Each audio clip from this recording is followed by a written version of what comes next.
Mesdames, Messieurs, bonjour, très heureux de vous retrouver sur Panafricaniste TV, la chaîne de télévision des panafricanistes et votre chaîne de télévision où nous vous apportons le meilleur de l'information sur un plateau d'or et comme à notre habitude, nous nous interrogeons.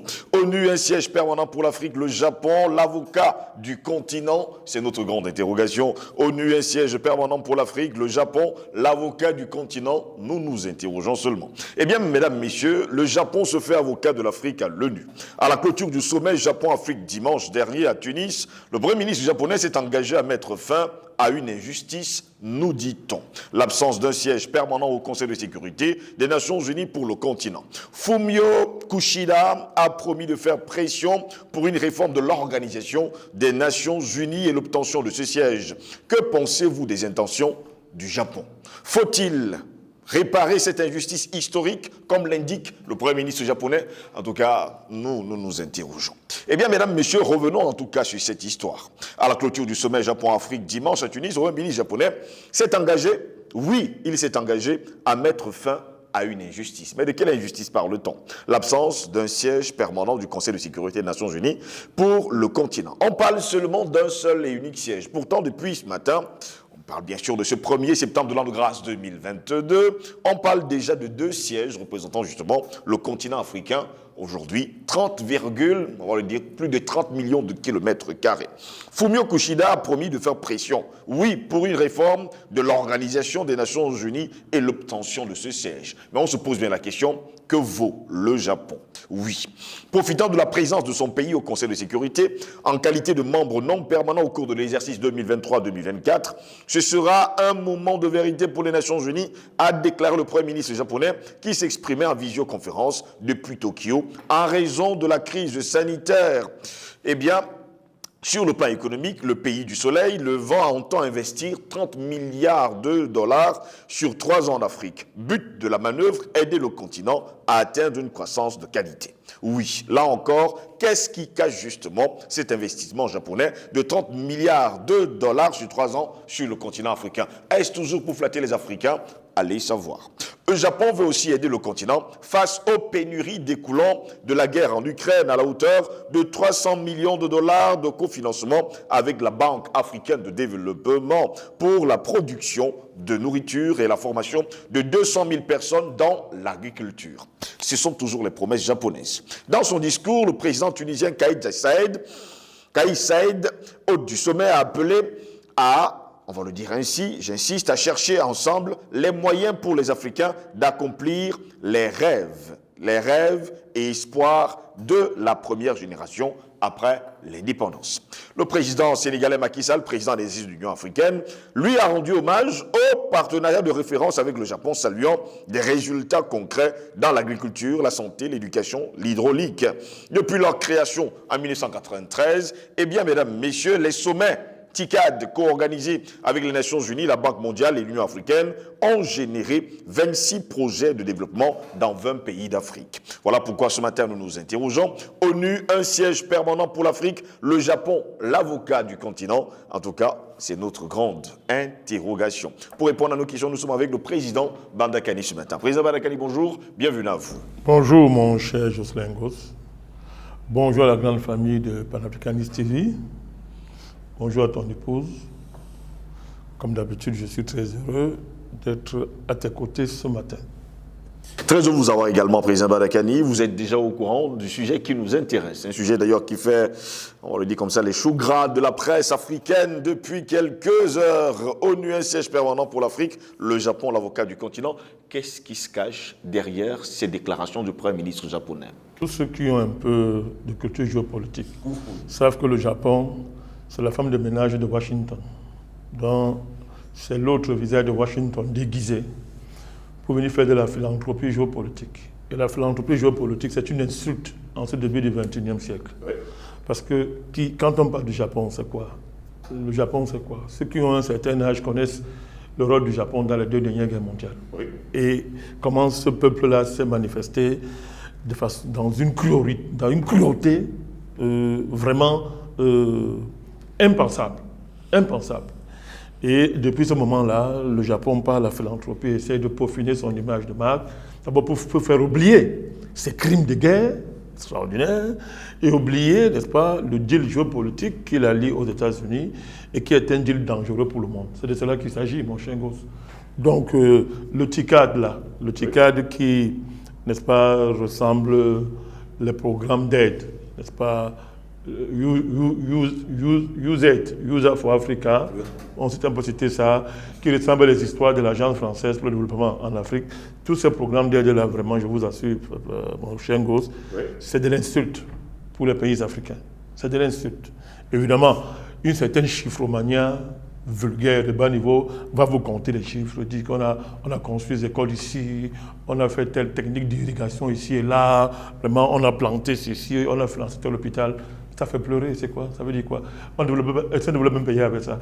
Le Japon lui-même s'est développé à travers les programmes comme ça. Du tout. Est-ce que c'est les programmes comme ça qui ont développé le Japon? Il faut parler cru et net. Quel est le pays développé au monde qui l'a fait à partir de la philanthropie internationale, à partir de la mendicité déguisée au niveau international? Il faut arrêter ça. C'est une opération de marketing diplomatique et géopolitique qui vise justement, à défaut de militer pour un siège au Conseil de sécurité des Nations Unies pour le Japon, qui sera un autre conseil, qui serait un autre siège en fait américain, de fait, qui serait un autre siège de fait américain. Le TICAD vise simplement à blanchir l'image du Japon. Alors, est-ce qu'on va réfléchir à un pays, on va reprocher à un pays de le faire? A priori, non. Mais quand on voit le contexte géopolitique mondial et que le Japon se fait l'avocat de cette saloperie qu'on appelle un siège à l'Afrique aux Nations Unies, ça fait rire. Mon cher gosse, pour offrir un siège à l'Afrique, c'est l'insulter. Vous savez, l'ONU a 84 ans aujourd'hui. Oui. Si on considère que cette affaire a été créée en 1948, je pense que c'est ça, si mes souvenirs sont bons. Hein? Bon, on peut avoir de très mauvais souvenirs pour l'ONU. Hein? Oubliez même quand cette affaire est née. Oui. Mais je pense que c'est 48. Donc quand vous faites 48 en 2022, 84 ans d'âge. Quel est son bilan? Quel est son bilan? L'ONU n'est organisation universelle que de nom. Si être universel, c'est afficher des objectifs apparemment universels, comme la Déclaration des droits de l'homme, dont la France se vante tant pour détruire l'Afrique, massacrer les Africains depuis des siècles, voler leur argent et tout, s'il faut convoquer, n'est-ce pas, s'il faut appeler Charte des Nations Unies, une charte universelle, parce que l'ONU est le cache-sexe de l'impérialisme occidental, qui, après avoir détruit l'Afrique, veut maintenant détruire l'espèce humaine. S'il faut appeler universalité, le Bill of Rights, la déclaration d'indépendance, qui a masqué le génocide des Indiens, n'est-ce pas, et la mise sur l'esclavage pratiquement de toute l'Amérique latine pour le compte de Washington. Mais appelons tout donc universalité. Même l'esclavage, c'est l'universalité. Même la colonisation a une dimension universelle. Appelons donc universalité tout et n'importe quoi. L'universalité, ce n'est pas une proclamation, mon cher gosse. L'universalité, ce n'est pas une peinture, n'est-ce pas, qu'on revêt sur une institution pour lui donner pour la rendre respectable. L'universalité se vit dans des actes. Et les actes posés par l'ONU n'ont rien d'universel.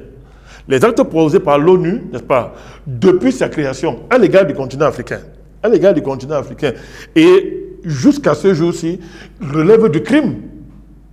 Du crime. Alors je sais, il y a des gens qui passent le temps, la Russie tient de pareils discours, même la Chine, il y a tous ceux qui ont un droit de veto à l'ONU passent le temps à vouloir démontrer que oui, malgré cet art, c'est un endroit où on discute. Oui. Vous comprenez? Malgré cet art, c'est un endroit où on discute. Je ne suis pas contre. Les gens même rappellent que oui, à l'indépendance, l'ONU a été la tribune, n'est-ce pas, qui a permis aux pays africains de poser leurs aspirations à l'indépendance. Mais à quel prix? À quel prix? Si on prend le cas de l'Afrique, les Africains, certes, ont posé, l'ONU a servi de tribune, mais nous avons obtenu l'indépendance formelle, purement formelle, accompagnée par l'ONU. L'ONU a sanctuarisé, n'est-ce pas, ces indépendances formelles qui ont masqué, n'est-ce pas, le néocolonialisme sur le continent africain. C'est-à-dire que la colonisation, hein, sur sa forme brutale, et avant les indépendances, n'était plus nécessaire, puisqu'on avait inventé une deuxième colonisation plus soft, qu'on appelait néocolonialisme. C'est comme Nkrumah qui a théorisé là-dessus. Il faut lire les écrits de Nkrumah sur la question. À partir du moment où l'impérialisme remplaçait valablement le colonialisme, n'est-ce pas? Mais l'ONU a simplement accompagner cette mutation en faisant semblant, et à l'époque ça plaisait à Washington.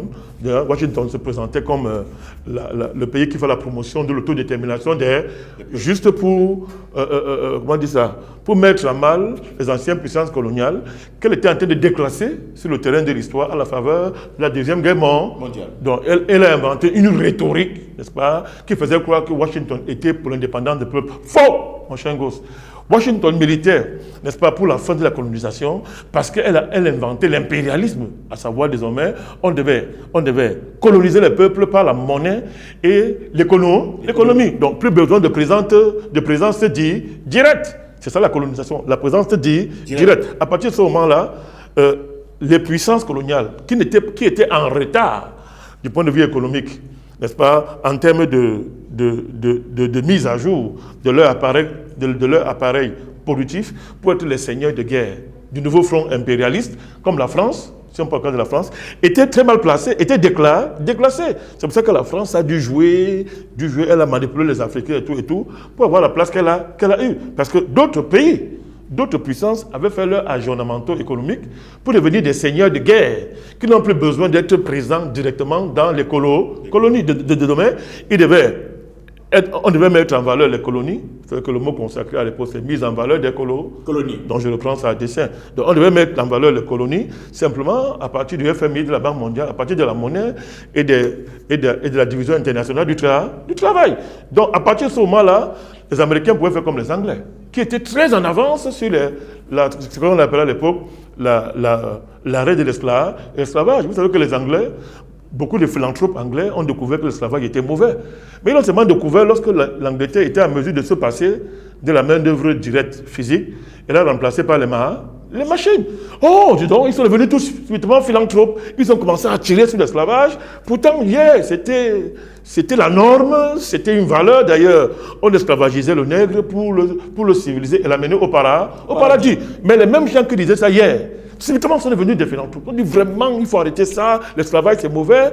Et l'Angleterre même a osé se présenter comme étant la puissance qui était en première ligne, la puissance morale, qui n'est pas luttait contre l'esclavage. Donc, dès que vous parlez d'esclavage, on vous dit non. Il y a beaucoup de blancs philanthropes qui étaient en première ligne contre l'esclavage. Et à partir de là, vraiment, arrêtez d'accuser l'Occident. Puisqu'il y a beaucoup de Blancs qui étaient en première ligne pour démanteler l'esclavage.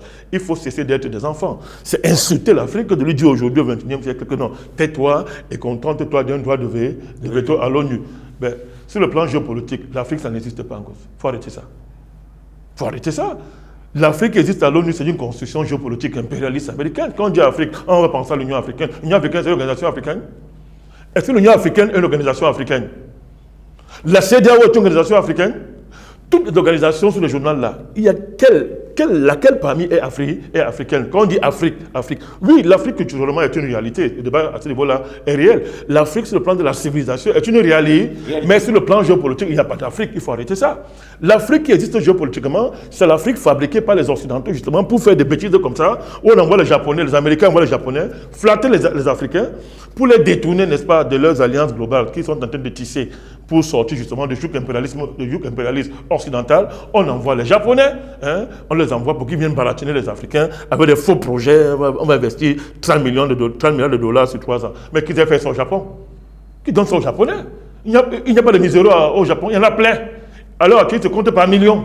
Je dis au Japon, des pauvres au Japon, par millions, mon chien gosse. Donc, les Japonais très gentils, qui va s'occuper des Japonais? Il faut arrêter ça. L'Afrique n'a pas besoin d'un veto. Tous les pays africains, il faut changer l'ONU radicalement. Un pays, une voix. Ou on est pour la démocratie, ou bien tout le monde entier constate que c'est pour tromper les nègres qui croient des bêtises comme ça. Si on est pour la démocratie, eh bien, l'ONU devient une organisation démocratique. Un pays, une voix. Pourtant, nous sommes le 1er septembre de l'an de grâce 2022. Président Badakani, on nous parle qu'il faudrait que l'Afrique, qui a 30 millions de kilomètres carrés, puisse avoir 2 voix à l'ONU. C'est pas moi qui le dis, parce que là, jusqu'à preuve de contraire, le Japon a commencé, mais depuis ce matin... Vous savez, actuellement, il y a un débat sur la table. Oui.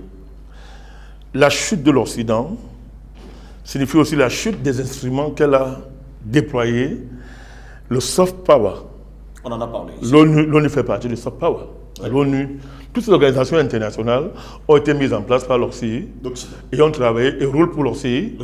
Donc la chute de l'Occident que l'on observe actuellement au niveau mondial, c'est-à-dire à travers la multipolarisation géopolitique du monde, cette chute-là entraîne inévitablement la chute des institutions, n'est-ce pas, qui avaient l'autorité morale, n'est-ce pas, et qui masquaient les crimes de l'Occident. Donc l'ONU. L'ONU aujourd'hui, qui dans le monde sérieusement peut croire que l'ONU est encore adaptée aux défis du monde aujourd'hui? Personne ne peut le croire, sauf ceux qui ont le droit de veto. Et là, je dénonce mes amis russes. Je leur dis que non, parce que les Russes, jusqu'à aujourd'hui, considèrent qu'il ne faut pas jeter l'ONU avec le bébé, avec l'eau du bain. Oui, mais c'est très bien. C'est très bien. Mais ça arrange qui? L'ONU regardez l'état du monde. L'ONU règle quel problème? Ce secrétaire général, c'est un voyou. C'est un voyou. Tous les programmes de guerre qu'il y a sur le continent africain depuis la chute du mur de Berlin sont parrainés par l'ONU. Toutes les guerres qu'il y a eu sur le continent africain, guerre de démembrement, coup d'État et consorts, à la marque de l'ONU. L'ONU est, comment on dit ça, la protection morale et juridique qui couvre ces choses-là. L'ONU a un programme à travers ce qu'on appelle United People Organization, affilié à l'ONU, de démantèlement de tous les pays africains qui ont des richesses extraordinaires. C'est ce programme qui agit dans le Nozo au Cameroun, qui opère dans en Angola, dans le Cabinda. C'est un programme qui a opéré au Soudan. Tous les pays africains, vous voyez, il y a des séparatismes, des dynamiques de balkanisation et d'éclatement des États. L'ONU est derrière. La couverture à l'ONU, c'est le programme qu'on appelle United People Organization. C'est ça qui est derrière l'ONU. Donc l'ONU est dans tous les complots contre les pays africains. Je ne reviens pas sur les casques bleus qu'ils font dans le continent africain. La dernière séquence, c'était en Goma, où ces voyous se sont permis de tirer sur les populations locales. Ces bandits de l'ONU ont osé tirer sur ces populations locales. Et c'est passé comme ça, aucun président n'a rien dit, l'Union africaine n'a rien dit, on passe ça comme ça. Regardez les crimes de l'ONU en Centrafrique, regardez les crimes de l'ONU en Côte d'Ivoire, en Libye, on peut citer où? Regardez en Ukraine, l'ONU ça sert à quoi? Ça sert à quoi? Donc les Occidentaux, n'est-ce pas, qui ont inventé une affaire qui leur permet de masquer leur caractère criminocratique au niveau du monde, se rendre compte aujourd'hui que l'organisation est discréditée. Il faut la recrédibiliser. Donc vous êtes dans une opération voulant à recrédibiliser l'ONU, faire croire que bon, ok, donnons-lui le manque d'universalité qui lui manque. Donnons-lui ce supplément d'universalité qui lui manque en donnant un siège à l'Afrique. Ok, dites-moi comment ça va fonctionner sur le plan opérationnel, un siège sur le continent africain. Dites-moi que le pays africain qui va être à mesure de parler au nom de tous les pays africains. Vous en connaissez? Il faut qu'on se dise la vérité. Mais ça arrange les présidents, les Macky Sall, les consorts, pour dire qu'on a quand même obtenu. Tout ça, c'est la France qui est ça. Tout ça, c'est des histoires de cancer. Il a justement réagi, Macky Sall. Mais bien sûr, on reviendra sur lui tout à l'heure. Donc Macky Sall, c'est-à-dire qu'il est le prototype de président qui, justement, a besoin d'un truc comme ça pour amener ça comme un trophée géopolitique et présenter aux Africains, dire que bon, nous ne sommes pas des vauriens. On a quand même obtenu, ils n'obtiennent rien. On n'obtient pas un siège avec un cadeau. C'est quoi ça? C'est un cadeau? L'Afrique a créé le monde. Le problème géopolitique du monde, c'est que l'Afrique est niée sur le plan géopolitique. Alors, soit on fait une véritable réforme de l'ONU, on met le débat sur la table, il y a une discussion mondiale sérieuse, on admet que Yalta, c'est terminé, que ceux qui ont gagné la Deuxième Guerre mondiale ont montré qu'ils étaient pires que les nazis, on arrête cette bêtise-là et le monde entier s'assoit, on invente l'organisation digne de ce nom. Y compris ça. Mais on ne peut pas s'asseoir aux Africains que, vraiment, contentez-vous d'un siège aux Nations Unies. Ok. Je vous demande donc, quel est le pays africain, quand il y aura les débats sérieux, n'est-ce pas, qui parlera au nom de l'Afrique? Par quel mécanisme on va s'assurer que ce droit de veto soit un droit de veto, comment dire ça, qui garantit les intérêts de tous les pays africains? Parce que pour l'instant, il n'y a pas d'Afrique sur le plan géopolitique, il faut arrêter ça, ça se voit. Ça se voit. S'il y avait l'Afrique sur le plan géopolitique, le Mali ne serait pas là où il est. Les pays africains, le Burkina ne sera pas dans l'état où il est. Pour ne citer que ces pays-là, tous ces pays africains qu'on maltraite là ne seront pas dans l'état où ils sont. S'il y avait l'Afrique sur le plan géopolitique, on serait pas en train de maltraiter les Africains au Maroc, hein, à Melilla. On ne serait pas en train de taper sur les Africains en Chine, partout. Il n'y a pas d'Afrique. L'Afrique existe là. L'Union africaine, c'est une organisation criminelle. Je le dis et je l'assume, criminelle. Donc, elle ne défend pas le continent africain. Donc, ce droit de veto-là, qui va gérer ça? Comment ça va se passer? Ça, c'est comme une banane qu'on donne à un singe. Permettez-moi l'expression. C'est comme une banane qu'on donne à un singe. Oh, ben, tu as faim, agite ta queue, voilà la banane. Il faut qu'on se respecte. Est-ce que le Japon n'est pas poussé par la saisine du Mali au Conseil de sécurité des Nations Unies? Et que cette plainte fait tellement mal qu'aujourd'hui, on a besoin justement de combattre les pages. Si vous faites un peu le jeu pour le Kingos, et vous en faites, vous savez très bien que le Japon, c'est, je l'ai dit, la femme de ménage de Washington. Ça, c'est Washington qui veut court-circuiter le sentiment, entre guillemets, ce qu'ils appellent le sentiment anti-occidental sur le continent et marginaliser ce qu'il appelle notre russophilie en vogue sur le continent, toujours nier l'initiative même des Africains. Et là, moi, j'insiste là-dessus, hein, mon cher Jocelyn, permettez-le, j'interpelle nos amis russes. Nous devons avoir un vrai débat avec la Russie sur cette question. Parce que la Russie est en première ligne pour dire que oui, un droit de veto, ça ne suffit. Mais ce n'est pas la Russie de parler à notre place. Si la Russie pense qu'un droit de veto, c'est bon pour l'Afrique, c'est déjà beaucoup. Mais c'est aux Africains de poser leurs demandes sur la table. Le problème de l'Afrique à l'ONU, ce n'est pas seulement un droit de veto, Jocelyn. Mais qu'est-ce que l'Afrique pense du monde? Qu'est-ce que l'Afrique pense des évolutions mondiales? Où va le monde? Est-ce que l'Afrique a dit ou pas? Nous, on est ceux qui pensent que le problème du monde, justement, c'est parce que l'Afrique n'existe pas sur le plan géopolitique. Et le monde n'aura pas de paix tant que la question africaine ne sera pas réglée. On dirait qu'il y a un complot mondial, on ne dirait pas. Il y a un complot mondial contre l'Afrique. C'est un tabou mondial. Bon, il faut que nos partenaires russes et chinois aillent au bout de la profondeur des relations qu'ils veulent bâtir avec le continent africain. Ce partenariat est extraordinaire, on le salue. Ça fait les preuves. On ne comparera jamais le partenariat avec les Russes et les Chinois à la criminalité occidentale. Nous sommes plus à ce niveau. Nous disons qu'il faut aller au bout des promesses de ce partenariat. C'est-à-dire que la question de l'ONU est centrale. Elle est centrale. Oui, ok, d'accord. Historiquement, il faut quand même qu'on ait une tribune où les peuples se réunissent. C'est pas ça un débat. C'est pas ça le débat de l'ONU. Le débat de l'ONU, c'est qu'on étudie profondément les problèmes de cette organisation. Cette organisation appartient aux Occidentaux.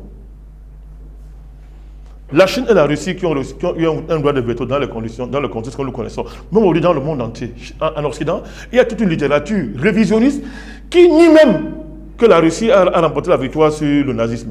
Vous vous rendez compte à quel niveau on va? C'est-à-dire qu'aujourd'hui en Occident, que ce soit l'Union européenne, ils vont jusqu'à nier que c'est la Russie qui a remporté le combat contre le nazisme, que c'est l'armée russe. Près de 27 millions de morts. On va jusqu'à l'Union européenne, on a dit un révisionnisme honteux. Mon cher gosse, assumé.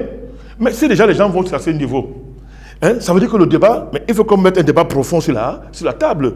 L'ordre de Yalta, qui est grillé là, qui est fini avec la guerre en Ukraine, mais qui était déjà fini avant, n'est-ce pas?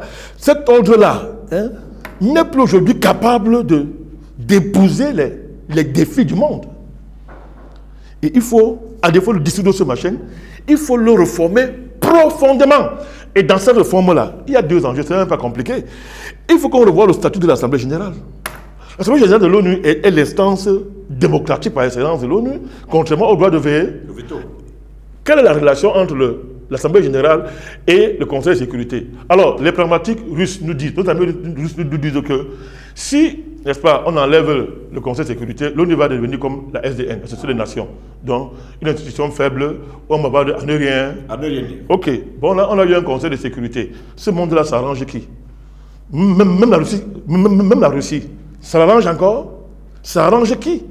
L'Occident s'en fout. Elle veut plus. L'Occident a oublié cette affaire. Il y a quelques semaines encore et quelques mois, on voulait justement éliminer la Russie du Conseil de sécurité des Nations Unies. Je pose la question, puisque je pense que ceux qui font les débats géopolitiques, qui lisent les propositions, différentes propositions, que ce soit la démarche occidentale, la démarche chinoise, la démarche russe, comprennent ce que je suis en train de dire. Pour ne pas parler de l'Inde, du Brésil, tout ce qu'on appelle les puissances émergentes. Les démarches sont claires. Pour l'Occident, l'ONU, c'est leur garçon de cause. Les Américains estiment que l'ONU marche quand l'ONU sert les intérêts des États-Unis et de l'Occident. Quand l'ONU ne sert pas leur Occident, le monde doit suivre ce qu'ils appellent les règles édictées par les Américains. C'est ce qu'on voit en Ukraine, c'est ce qu'on voit partout dans le monde. C'est ce que la loi, cette fameuse loi votée au Parlement américain, signifie. Si l'ONU avait de la valeur, comment, c'est pas les Africains qui allaient protester contre cette loi. C'est le secrétaire général de l'ONU qui allait convoquer les États-Unis et dire que venez ici. Cette loi-là est contraire à la Charte des Nations Unies. On ne peut pas avoir une Charte des Nations Unies et vous osez voter une loi en plein 21e siècle où vous osez punir des États qui choisissent librement leur partenaire au problème de cibler les individus, de cibler les matières premières. La loi américaine est la preuve par mille que l'ONU est un machin qui ne sert plus à rien du tout. Mais ok, Nos amis russes disent que non, il ne faut pas revenir à la SDN. Parce qu'un Conseil de sécurité permet de garantir concrètement la possibilité d'une sécurité internationale. Mais ce sont les mêmes amis russes aujourd'hui qui remettent ça en cause eux-mêmes dans leurs écrits. Qui constatent eux-mêmes que les Occidentaux se fichent pas mal de l'ONU. Et que maintenant, il faut réorganiser le monde. Quand on dit de multipolariser le monde, ça veut dire quoi? On est en train de dire sans le dire qu'il faut faire éclater l'ONU. Est-ce que vous savez ce que je suis en train de vous dire? Quand on dit qu'il faut multipolariser le monde, ça veut dire de fait que l'ONU n'est plus l'organisation universelle. Mais si l'organisation est universelle, pourquoi on crée plusieurs pôles alors dans le monde? Parce qu'on se rend compte que cette universalité a été une escroquerie criminelle qui a eu pour conséquence des centaines de milliers de morts tués par l'impérialisme occidental, des pays dévastés, des pays pillés, des populations violentées, génocidées, les droits de l'homme piétinés par ces puissances-là, les États-Unis, l'Angleterre et la France. Maintenant, vous mettez l'Union européenne qui veut aussi un droit de veto. Enfin, ça, on ne le dit pas. Il y a un débat en Europe entre, soit on européanise le droit de veto français. Bon, les Français gaullistes n'en veulent pas. Ils sont encore fiers, les Français, malgré le fait qu'ils ont un président qu'on appelle Macron. Tant mieux. Donc, les Français n'en veulent pas. Ils sont encore fiers de ce que De Gaulle leur a laissé. Ils pensent que c'est De Gaulle qui leur a laissé ça. Or, c'était un arrangement. Maintenant, ceux qui ont fait l'arrangement disent que non, on vous avait donné ça. Maintenant, on veut que ça devienne européen, que l'Union européenne ait un droit de veille. L'Allemagne fait semblant de suivre ça, mais elle aussi elle veut un droit de veille. Mais dans tout ça, c'est ça le monde. Vous croyez que le monde aujourd'hui, ces enjeux consistent à ce genre d'arrangement, de calcul, de vieilles nations coloniales complètement égarées, n'est-ce pas, qui n'ont plus un projet pour l'humanité? C'est sérieux. Si l'ONU doit avoir un avenir, ben, voilà les débats qu'elle doit mettre sur la table. Et le partenaire idéal pour l'ONU aurait été l'Afrique. Mais l'ONU passe son temps à comploter contre l'Afrique. Alors que son partenaire, actuellement, et elle se rend compte aujourd'hui, regardez la crise en Ukraine, l'ONU parle où? Son secrétaire général, il vaut quoi? Il n'est même pas un garçon de course. Il a failli se faire suicider en Ukraine par une bombe. Hein? Ce monsieur-là. Mais il n'a pas compris ça. Comme il manque de profondeur stratégique, comme ils sont des racistes, comme ils ont organisé leur affaire contre l'Afrique et contre les Noirs et les peuples faibles, ils n'ont pas compris que l'avenir de l'ONU, justement, ce sont les peuples-là, justement. Mon cher Jocelyn, prenez un autre. Moi, je prends un exemple concret. Ça serait un exemple religieux comme excuse. Regardez ce qu'on appelle l'Église des catholiques. Des pères se revendiquent être la religion universelle. Bon, pour les naïfs. Mais aujourd'hui, en Europe, en Occident, qui va encore à l'église? Qui va à la messe? Même les vieillards ne vont plus à l'église. Je dis même les vieillards qui ont froid ne vont plus à l'église. Ils préfèrent même mourir à la maison. Parce que l'église est morte en Occident. La foi catholique est morte en Occident. Aujourd'hui, les paroisses, les églises se transforment en salles de spectacle, en tout et tout à tout. Les curés se convertissent en gestionnaires de salles de spectacle. J'ai les statistiques, j'ai les chiffres. Hein. La foi chrétienne catholique, ça vit où encore? Hors d'Europe, au Brésil, en Afrique et peut-être en Amérique, dans quelques pays d'Amérique latine. Mais quelle est la relation du Vatican avec l'Afrique? Une fois de plus, ils n'ont pas été capables d'anticiper et de comprendre que même s'ils avaient un avenir, il aurait fallu qu'ils portent les problèmes du continent africain. Mais comme le Vatican est une organisation raciste, dirigée par des criminels qu'on appelle papes, à quelques exceptions près, vous voyez dans quoi est-ce que ça se trouve. Alors que la foi catholique meurt en Europe, elle ne peut même plus parler avec les Africains. Le Vatican n'est même plus à mesure d'avoir un dialogue sérieux avec les Africains éclairés. On est obligé de venir en plein 21e siècle embêter les gens avec les croix, des gestes bizarres que relèvent du Moyen-Âge. Vous comprenez ça? Donc c'est pareil pour l'ONU. C'est pareil pour toute cette organisation-là. Vous comprenez? Donc, mon cher gosse, nous ne devons pas jouer avec les intérêts du continent africain. L'Afrique, ce n'est pas un droit de veto à l'ONU. L'Afrique, c'est le destin du monde qui nous intéresse. Il faut quand même qu'on soit un peu ambitieux dans tout. Mais quel est ce continent où les dirigeants manquent d'ambition? Même quand l'histoire leur donne les opportunités, ils sont là, on ne sait pas où ils sont. Les maquis salent des gens comme ça, on ne sait pas. Des personnages, vous vous demandez où ils sont. Comment on fait pour avoir des présidents comme ça? Ils manquent d'ambition. Un droit de veto. On pisse dessus. C'est quoi un droit de veto à l'ONU? C'est quoi? Donc, il faudrait encore attendre 84 ans encore, fois 2, pour avoir un deuxième droit de veto, pour avoir un deuxième. Ça fait rire. Donc, pour nous résumer, qu'on nous comprenne bien, mon cher gosse, Il y a une contradiction fondamentale à vouloir préserver le caractère universel des Nations Unies. Ça c'est à nos amis russes. Hein. Oui. Vous savez qu'aux amis, on dialogue sincèrement. Il y a une contradiction fondamentale à vouloir préserver l'universalité de l'ONU et en même temps développer la multipolarité. Bon, la politique, c'est la gestion des contradictions. Nos amis russes savent très bien le faire. Mais là, c'est pas comme ça qu'on va régler ça. Il faut que les BRICS, qui sont en train de se constituer, qui militent pour un monde multipolaire, aillent au bout de leur démarche. Et le bout de la démarche, c'est de mettre enfin sur la table et mobiliser toutes les nations du monde qu'on s'assoit, on pense à l'avenir de notre monde démocratiquement.